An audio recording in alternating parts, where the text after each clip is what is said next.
You can tell you that was a part of the spring. Sorry about that, right?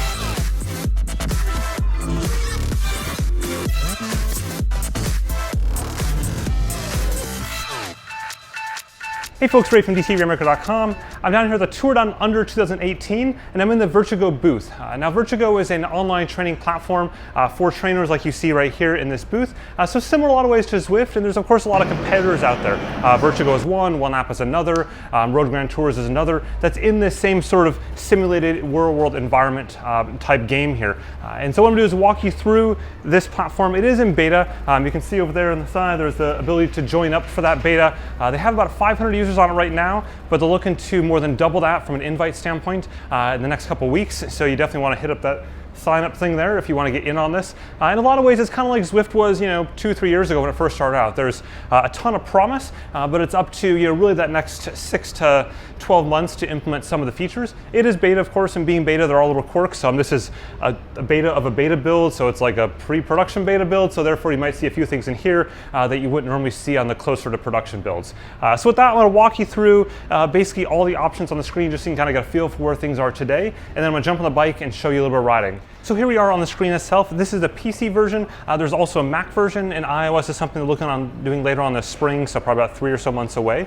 Now what you've got here are the 3 different virtual worlds, VirtuGO, a climb in Mallorca, and the Wollonga Hill here in Australia, home of stage 5 of the Tour Down Under this year. And on the right-hand side, you see a bit of the location, length, average gradient, and also session visibility. This is kind of cool. You can go ahead and basically choose whether to have a public session, a multi-user, or a totally private session. So in the totally private session, that's basically just you riding by yourself if you just basically hate people. So next we've got training. This allows you to do different training programs. And so right here we have a My Training program, which will be a library of training plans coming up. And in this case, those aren't quite loaded in here yet. So we'll go back to training and I'll show you some of the individual ones instead. Training session library. And now you can see the different training sessions on the right-hand side there within the category of fit up here. And there's different categories depending on what you're aiming to do to become more strong, more powerful, faster, peak. FTP tests, for example, are in here for some of the courses as well. So in some ways, it's similar to the training that you would have seen on other platforms. But VirtuGO tells me that their goal is to be somewhat in the middle between what Zwift has from a training and plan standpoint and what Trainer Road has, which is a bit more advanced in the training plan category. But it still have, of course, these real worlds that you see on the left-hand side there.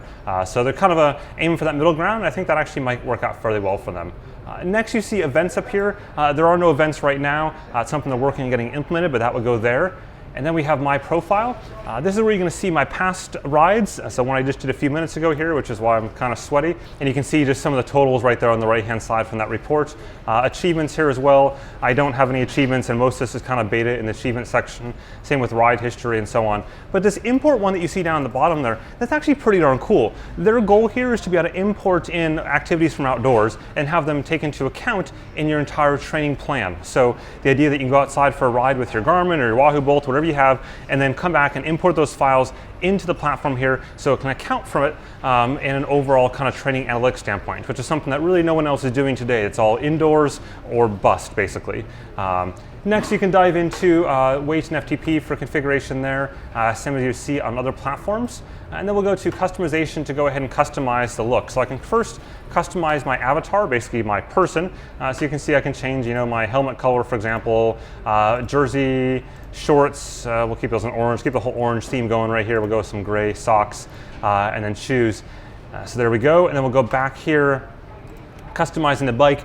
And this is where you start to see some of the differences between them and some of the other players here. So the frames, of course, are somewhat minimal right now. There is a Scott one in there compared to, Zwift has a bunch more frames. But VirtuGO is looking to get those partnerships added in here in the same way that Zwift has those partnerships. Now keep in mind that, ultimately these training platforms are depending on that revenue from the different manufacturers and brands as part of this. And so that's why you see the Scott one there, for example. Handlebar colors, I can change the grip tape. We'll go with the orange just to make this bike look pretty interesting here. Pedals, again, really cool. I could change the pedals only right now, the Lookio 2 pedals, but maybe eventually they'll throw, the PowerChat P1s or the Vector 3 pedals in there. It'd be kind of neat. Group set, again, I can change that right here. I can go from a Campy group set down to the VirtuGO group set. I can also do a disc brake group set, but it's not compatible with the current frame, which is pretty crazy, by the way, that it actually compares compatibility of the frame to the group set. I mean, it's kind of like cool little details.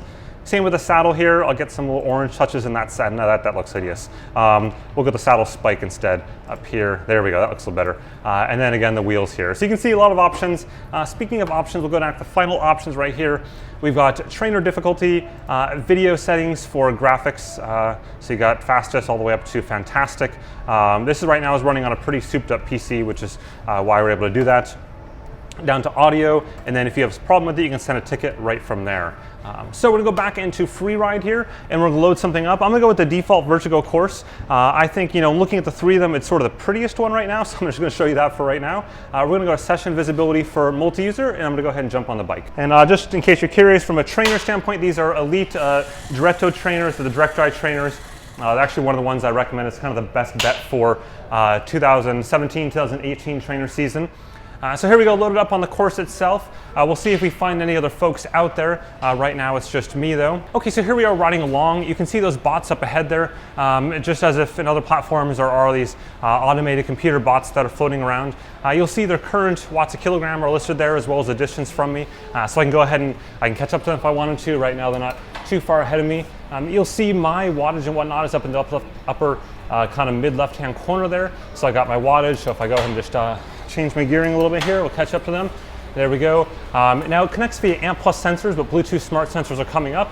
I am actually wearing a heart rate strap, but we forgot to repair it before we jumped into this, so my bad there. But you are seeing the cadence there coming off the Dorito, as well as the wattage, and then it's calculating speed from that there. You can see my speed in left hand corner, distance, energy in kilojoules, and on the right hand side is a map. So each one of those gray and kind of silver markers are 500 meters, and then you see the climbs and whatnot going up, and those red lines are sprint lines. So we got a sprint coming up here in a little bit. But if we go into the bots there, you can change the camera views by going and pressing the different numbers on the keyboard there to rotate through them all. So we can go and change that right there, see some of the other folks coming through. Kind of cool. You can see this particular environment looks really, really nice. I mean, I can't complain here. This one from a graphics standpoint, it's all based on Unity, and this particular course is just really well done overall. So I'm going to catch up with these bots here. Curious to see if they'll do a sprint or not. I actually have no idea whether or not they'll sprint next to me, as I get close up to the sprint line coming up in about 400 meters or so. So I'll catch up here. Now, one of the things that is beta, so I've noticed, is that the shifting, the change in gradient is a bit like dramatic, a bit quick. So I got caught in a sprint earlier where it just changed like incredibly fast, and it kind of just stopped the trainer almost. So something that they're working on, they said, so I'm not super concerned about it. I'm gonna slow down, let the bot catch up to me here. There we go. So there we go, King of the Mountain starting at 88 meters. Look at the bot, see if he'll go. I'm gonna slow down a bunch here. Again, I have no idea what it's gonna do when I get to this point, so we'll find out, but I know I'm going super slow, so even if I go the slightest bit faster. Now it looks like they're hanging there, so we're just gonna go for it.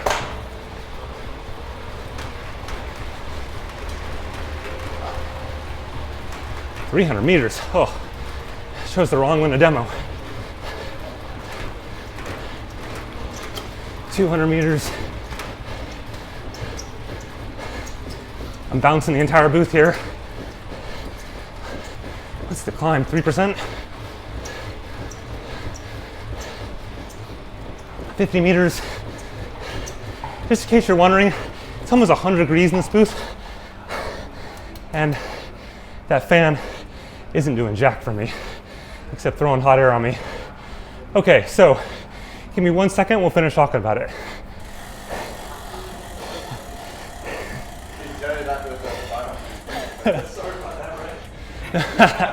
Okay, so now that I've had a second or 500 to recover from that. By the way, talking while sprinting is not as easy as you think. Next time you do a sprint online, just try carrying a conversation the entire time that's at least semi-serious. It's not so easy.